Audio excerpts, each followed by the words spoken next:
All right, let's take a look at an example of a cardinality problem. And the following is fairly typical. Let's take two sets. We'll take S, the set of U.S. states, and we'll take C to be the set of capital cities of U.S. states. And we'd like to show that the cardinality of the set S is the same as the cardinality of the set C.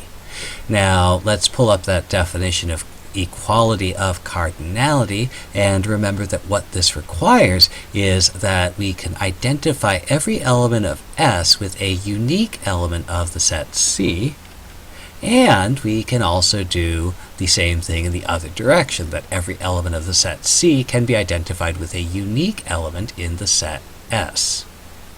Now, one important observation here is that because this is a problem that asks us to show that something is true, what this means is we actually have to go back to the definition. What this means is that there's no other way of solving this problem other than by making some reference to the definition that every element of S can be associated with the unique element in C, and every element of C can be associated with the unique element of S. In other words, we have to establish that one-to-one correspondence. So let's try to get a handle on that. So our elements of S are U.S. states. So these are things like New York, Florida, Texas, New Jersey, and so on. And so what we'd like to be able to do is to be able to describe some sort of correspondence that allows us to take any of these U.S. states and identify them with a unique element of this set C, where we remember that the set C is the set of capital cities of the U.S. state. So the question we want to ask is there some way that we can match a state to a unique capital city?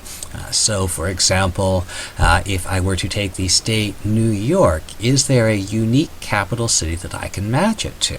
And while it's possible that you might make some sort of correspondence, for example, the state of New York, we're going to match it to the capital city, Sacramento. But it seems more reasonable that what we might want to do is to match a state to the capital of that state. And so this satisfies the first requirement that every element of S can be associated with a unique element of our set C. Every state can be identified with a unique capital city. So that's half of the problem. Now we have to do the other half of the problem and consider how we can match every element of C to a unique element of S. So given a capital city, can we match it to a unique state? And again, we might take a capital city like Olympia and try and match it to a U.S. state, maybe Alabama or something like that. But on the other hand, we might make the more obvious connection, and we can match the capital city to the state that it's capital of. So geography question, the city Olympia is going to be matched to which U.S. state? So you can imagine the Jeopardy theme music playing in the background, and the answer to the question Olympia, what is the capital of Washington State? Now, the important thing here is that we have actually established the one-to-one correspondence between the elements of S and the elements of C. So we can either write that S is equivalent to C, that the two sets are equivalent, or in light of what the actual question is asking us, we are allowed to, at this point, conclude that the cardinality of the set S is the same as the cardinality of the set C.